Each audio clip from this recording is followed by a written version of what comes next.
पहले शांत रहने के लिए कहते थे। ध्यान की अवस्था में जाने से पहले उस भिक्षु को शांत रहना सिखाया जाता था। आज के दौर में हर तरफ सॉरी शोर है। इसकी वजह से दिमाग में तनाव पैदा होना लाजमी है। ऐसे में अगर आप हर रोज कुछ देर मौन रहने का अभ्यास करते हैं तो इससे आपके तनाव पैदा होने वाले हार्मोन के लेवल में कमी आती है। इससे आपका दिमाग शांत होता है, गुस्सा नियंत्रित रहता है और तनाव बढ़ाने वाले हार्मोन्स का लेवल घटता है। आज के इस वीडियो में हम जानेंगे कि किन मौकों पर हमें शांत रहना है और किन मौकों पर हमें बोलना है और शांत रहने से हमारे अंदर क्या बदलाव आ सकता है। दोस्तों, संध्या काल का समय था। गुरु अपने सभी शिष्यों को बुलाते हैं और कहते हैं, कल सुबह सब लोग नदी में स्नान करने के बाद तुरंत हमारी कुटिया के सामने उपस्थित हो जाना। सभी इसी से हैरान रह जाते हैं कि हम लोगों ने कुछ गलती की है क्या, लेकिन गुस्से से यह कहते हैं कि हो सकता है कि गुरुजी कल सुबह कुछ अच्छी बात बताने वाले हैं। सब लोग रात को सही समय पर सो जाते हैं और सुबह उठकर सभी लोग नदी में स्नान करने के बाद वापस गुरुजी के सामने उपस्थित हो जाते हैं। गुरु कहते हैं, आज हम तुम सबको चुप रहने के फायदे के बारे में बताऊंगा। गुरु कहते हैं, 10 मौके जहां पर चुप रहने से होता है लाभ और बोलने से नुकसान। गुरु कहते हैं, अगर आप इन 10 मौकों पर शांत हो गए यानी मौन हो गए तो आप जो चाहेंगे वही मिल जाएगा। आपकी जिंदगी में चमत्कारिक बदलाव शुरू हो जाएंगे। जरूरत से ज्यादा बोलना या चुप रहना दोनों ही अच्छी बात नहीं है। जैसे जरूरत से ज्यादा बारिश हो जाना या फिर धूप दोनों ही दिक्कत देती है, उसी तरह अनावश्यक बोलने से भी काफी नुकसान होता है। गुरु कहते हैं कि पहला ऐसा मौका जहां पर व्यक्ति को चुप रहना चाहिए, बिना तथ्य के ना बोले। गुरु ने कहा, अगर आपके पास कोई तथ्य नहीं है तो वहां चुप रहने में ही भलाई है। चुप बैठने से दिमाग में नई कोशिकाओं का निर्माण होता है और इससे ज्ञान की वृद्धि होती है। बोलने में भलाई वही है जहां आपको किसी चीज के बारे में पूरा ज्ञान हो। अगर आप बिना तथ्य के कहीं बोलते हैं या फिर बेवजह बोलते हैं तो आपका वहां मजाक भी बन सकता है। अगर आपके पास पर्याप्त जानकारी नहीं है, ऐसी जगह पर बोलने से आपका मजाक तो बनी रहेगी, साथ ही साथ लोगों का भरोसा भी आपसे उठने लगेगा। इसलिए ऐसी जगह पर शांत रहो जहां तुम्हें पता ना हो कि क्या बोलना है क्या नहीं। कई बार कुछ लोग ऐसे होते हैं जो हर जगह अपनी उपस्थिति बताने लगते हैं। उन्हें पता नहीं होता है कि हमें क्या बोलना है, लेकिन फिर भी बोलते जाते हैं और फिर बाद में दूसरे लोग उनके जाने के बाद उनका मजाक उड़ाते हैं। जब तक आपको उस तथ्य के बारे में अच्छा ज्ञान नहीं है, उसके बारे में पता नहीं है, तो वहां चुप रहना ही ज्यादा समझदारी है। गुरु ने कहा, दूसरा ऐसा मौका जहां पर व्यक्ति को चुप रहना चाहिए। शब्दों से न पहुंचे ठेस, अगर आपके शब्द किसी को मानसिक ठेस पहुंचा रहे हैं तो वहां चुप हो जाना चाहिए। कमजोर व्यक्ति के बारे में कुछ भी बोलकर आप महान नहीं बन सकते हैं। महान आप किसी कमजोर का साथ देने में बनेंगे। कई बार होता है कुछ लोग अपने से छोटे व्यक्ति को भला बुरा कहते रहते हैं। सामने वाला इंसान तो कद से आपसे छोटा है, वह आपको कुछ नहीं बोलेगा, लेकिन आप उसकी नजरों में गिरते चले जाएंगे।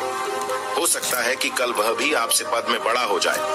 पद में आपसे जब वह बड़ा हो जाएगा तो आज जो रवैया आपका उसके साथ है, आने वाले समय में वह भी आपके साथ वही करेगा। आप किसी को नीचा दिखाकर बड़ा नहीं बन सकते हैं। बड़ा बनना है तो अपने से छोटे लोगों का इज्जत भी करना सीखें और साथ ही साथ बड़े लोगों का भी सम्मान करना चाहिए। लोगों को लगता है कि अगर वह अकड़कर बोलेंगे और सामने वाले को नीचा गिराने की कोशिश करेंगे तो वह बड़े बन जाएंगे, तो यह उन सब की भूल है। बड़े होने की बजाय आप उनकी नजरों में गिरते चले जाएंगे।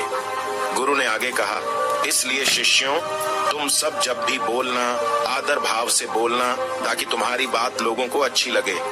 बोलने में भाई बहन, माता पिता, मित्र इत्यादि संबोधन शब्दों का इस्तेमाल जरूर करना। इससे तुम्हारी मान प्रतिष्ठा तो बढ़ेगी ही, साथ ही साथ लोगों की नजरों में तुम समझदार व्यक्ति बनते जाओगे। गुरु ने आगे कहा, तीसरा मौका जहां पर व्यक्ति को चुप रहने में ही भलाई है।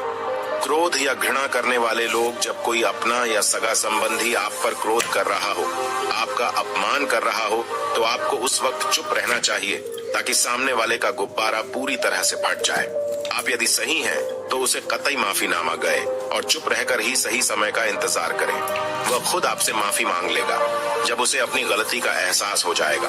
गुरु आगे कहते हैं कि अगर आपका कोई सगा संबंधी आप पर क्रोध कर रहा हो और आप उस समय शांत हैं, तो यह आदर सम्मान देने की निशानी होती है। इससे न कोई छोटा होता है और न ही बड़ा। अगर आपको क्रोध आ रहा है तो आप या तो वहां से किसी का अनादर किए बिना चले जाएं या फिर चुप रहें। क्रोध करने से आपके रिश्ते खराब होंगे। क्रोध करने से हमेशा क्रोध करने वाले व्यक्ति का ही बुरा होता है। गुरु आगे कहते हैं कि एक बार की बात है, एक सांप जंगल से भागते हुए किसी राजा के घर में पहुंच गया।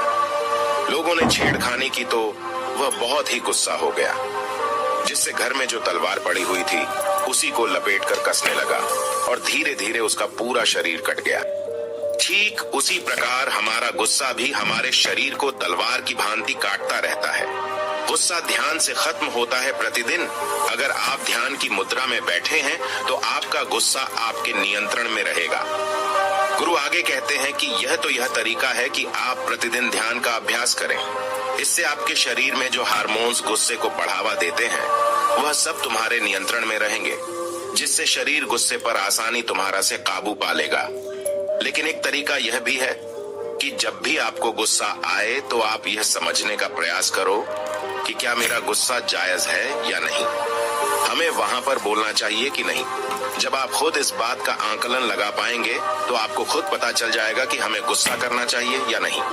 फिर भी आपको गुस्सा आ रहा है तो आप वहां से हटने का प्रयास करें, वहां से दूर चले जाएं। धीरे धीरे समय के साथ आपका दिमाग शांत हो जाएगा। गुरु ने कहा, चौथा ऐसा मौका जहां पर इंसान को बहुत ही समझदारी के साथ काम लेना चाहिए, वहां पर आपको चुप रहना ही चाहिए जहां पर उस मुद्दे से आपका कोई संबंध ना हो। अगर आपका किसी मुद्दे से कोई संबंध ना हो तो वहां आपका चुप रहना बनता है। बिना किसी वजह अगर आप दूसरे के मुद्दे पर बोलेंगे तो यह आपके लिए अनिष्टकारी होगा। इसमें केवल और केवल आपका ही नुकसान है। जल्द ही आप किसी दो लोगों के बीच हो रहे विवाद में जल्दी अपनी टांग न डालें। अगर सामने वाला आपको बुला रहा है अपना झगड़ा शांत करवाने के लिए तो ही आप वहां पर जाएं। किसी की व्यक्तिगत जिंदगी में दखल अंदाजी नहीं देनी चाहिए जब तक कि वह व्यक्ति आपको नहीं बुलाता है। अपने झगड़े को शांत करवाने के लिए कुछ लोग फालतू में दूसरे के विवाद में कूद पड़ते हैं। इससे उनके मान सम्मान मर्यादा पर लोग उंगली उठाने लगते हैं। गुरु कहते हैं कि 10 मौकों में 5वां ऐसा मौका जहां पर व्यक्ति को बहुत ही समझदारी के साथ चुप रहना चाहिए। आपके शब्दों से किसी मित्र को हानि न पहुंचे। अगर आपके शब्द सामने वाले के परिवार या मित्रों की प्रतिष्ठा के बारे में बुरी झलक दिखा रहे हैं तो आपको चुप रहना चाहिए। किसी के परिवार या फिर मित्र के बारे में बुरा बोलने से केवल आप ही बुरे बनेंगे। जो चीज आसानी से खत्म की जा सकती है उसे अपने शब्दों से बड़ा न करें। बिना चिल्लाए बात करने का प्रयास करते रहना चाहिए। अगर आप बिना चिल्लाए कोई बात नहीं कह सकते तो आपका चुप रहने में ही भलाई है। किसी पर चिल्लाने से आपके व्यवहार के बारे में पता चलता है। ज्यादा बोलने से चीजें हमेशा खराब ही होती हैं। कई बार कुछ रिश्ते ज्यादा तेज बोलने की वजह से टूट जाते हैं। इसलिए अपनी आवाज में मीठापन लाएं। आपके शब्दों से आपके दोस्त को हानि नहीं पहुंचनी चाहिए। कभी कभी दोस्तों के जब हम मजाक हैं तो रहे कि आपके शब्दों से किसी का अनादर न हो। मजाक को भी हमेशा शब्दों के मायने में ही रखें। जहां किसी को शब्दों से चोट लगे वहां चुप हो जाएं। ज्यादा बोलने से हमेशा नुकसान ही होता है। किसी और की प्रतिष्ठा को अपने शब्दों के माध्यम से उसे हानि नहीं पहुंचानी चाहिए। यदि आपके शब्दों से किसी और की प्रतिष्ठा को ठेस पहुंच रही है तो वहां आपको चुप हो जाना चाहिए। जब कोई व्यक्ति आपके सामने नहीं है तो आप उस व्यक्ति के बारे में बुरे शब्द किसी तीसरे व्यक्ति के सामने न बोलें। गुरु कहते हैं, छठा मौका जहां पर व्यक्ति को चुप रहना चाहिए, जब कोई कर रहा हो किसी की बुराई। जब कोई आदमी आपके सामने किसी तीसरे आदमी की बुराई कर रहा हो तब तुम्हें चुप रहकर बस सुनना चाहिए। अपनी राय व्यक्त नहीं करना चाहिए, क्योंकि जो आज आपके सामने किसी तीसरे की बुराई कर रहा है वह कल किसी और के सामने आपकी बुराई भी कर सकता है। यदि आपने कुछ कहा है तो नीति शास्त्र के अनुसार जो अपने मुंह को बंद रखता है और बुद्धि से काम करता है वही इंसान समझदार होता है। बिना जरूरत के बोलना, किसी के बारे में किसी के बीच में बोलना यह गलत बात है। कभी कभी हमारे लिए बुद्धिमानी इसी में होती है कि हमें अपना मुंह ऐसी जगह पर नहीं खोलना चाहिए। गुरु आगे कहते हैं कि 10 मौकों में 7वां ऐसा मौका जहां पर व्यक्ति को चुप रहना चाहिए, जब कोई नहीं समझे आपकी भावना। यदि आपको लग रहा है कि कोई व्यक्ति आपकी भावना, दुख या परेशानी को शब्दों में नहीं समझ रहा है, यदि आपको लग रहा है कि सामने वाला व्यक्ति आपकी भावना या दुख को या आपकी जो परेशानी है उसको वह समझ नहीं पा रहा है या समझने का प्रयास ही नहीं कर रहा है या वह आपको ध्यान से सुन ही नहीं पा रहा है, तो ऐसे व्यक्ति के सामने आप चुप ही रहें, क्योंकि ऐसे लोगों को आपकी भावना या दुख से कोई मतलब नहीं होता है। ऐसे लोगों को अपना राज बताकर आप पछताएंगे ही बाद में। इसलिए हर किसी को अपने मन की बात नहीं बतानी चाहिए। अगर आपको लग रहा है कि सामने वाला आपकी बात को नहीं समझ पा रहा है, आपकी भावनाओं को नहीं समझ पा रहा है, तो वहां पर आपको नहीं बोलना चाहिए, क्योंकि आज में आपका मजाक ही बन जाएगा जब आपको लगने लगे कि सामने वाला आपकी भावनाओं को ठीक तरीके से समझ रहा है। आप जो कह रहे हैं वह ठीक से सुन रहा है, तभी आप उसे अपनी बात कहें। गुरु कहते हैं कि 8वां मौका जहां पर आपको चुप रहना चाहिए, जब कोई इंसान अपना दुख व्यक्त करे। यदि कोई इंसान अपने दुख या परेशानी को आपको बता रहा है, तो इसका मतलब यह है कि वह आपको अपना समझ रहा है। ऐसे में तुरंत ही उसे समाधान बताने के बजाय चुप रहकर उसके दुख या समस्या को सुने। उसके दुख या समस्या को किसी और को न बताएं। वह इसलिए नहीं बता रहा है कि उसकी समस्याओं का समाधान कर देंगे, बल्कि वह इसलिए भी बता रहा है कि सामने वाला उसकी बात को समझ रहा है। कई बार बताने से दुख कम हो जाते हैं। आपको अपना दुख इसलिए बता रहा होगा कि उसे लग रहा है कि आप उसकी बात को समझ रहे हैं। दुख बांटने से कम हो जाता है। इसलिए जब कोई व्यक्ति अपना दुख आपसे व्यक्त करे, तो आप चुप मारकर उसकी बात को बहुत ही ध्यान से सुने, ताकि उसके दुख कम हो जाएं। उसके मन का बोझ हल्का हो जाए, क्योंकि उसके मन में जो भी बातें थी वह आपको सब बता दिया। गुरु आगे कहते हैं कि 10 जगहों में 9 ही ऐसी जगह जहां पर आपको चुप रहना चाहिए। जहां पर दुष्ट प्रकृति के लोग रह रहे हों और गाली गलौज कर रहे हों, तो आप वहां पर मत जाइए। ऐसी जगहों से आप चुपचाप निकल जाएं, अर्थात अपनी प्रतिक्रिया दिए बिना आप वहां से चले जाएं, क्योंकि जिसकी जुबान खराब होती है, जो दुष्ट प्रकृति के लोग होते हैं, उनको आप ऐसे समय में नहीं समझा सकते हैं। जब उनका दिमाग पूरी तरह से शांत हो जाए, तभी वह आपकी बात सुनेंगे। इसलिए जहां पर दुष्ट प्रकृति के लोगों आपकी बात को न मानते हो और न ही सुनते हो, तो आपको वहां पर नहीं बोलना चाहिए। गुरु कहते हैं कि 10 माह ऐसा मौका जहां पर आपको शांत हो जाना चाहिए। अपनी सफलता का राज हर किसी को न बताएं। कई बार होता है कि कुछ लोग जो सफलता को बहुत ही जल्दी अर्जित कर लेते हैं, वे हर जगह अपनी सफलता का ढिंढोरा पीटने लगते हैं। ऐसे में क्या होता है कि कई लोग आपकी सफलता से खुश नहीं होते हैं।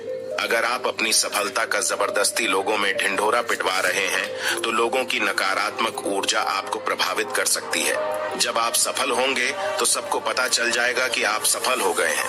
ढिंढोरा पीटने से नुकसान आपका ही होगा। इतना कहकर गुरु ने कहा, शिष्यों, आज के लिए बस इतना ही। अगर तुम सब मेरी इन 10 बातों को अपने जीवन में अपना लेते हो, तो तुम सब काफी हद तक परेशानियों से बचे रहोगे। यहाँ से जाने के बाद मेरी यह बातें आपके जीवन किसी वरदान से कम साबित नहीं होंगी। दोस्तों, मुझे उम्मीद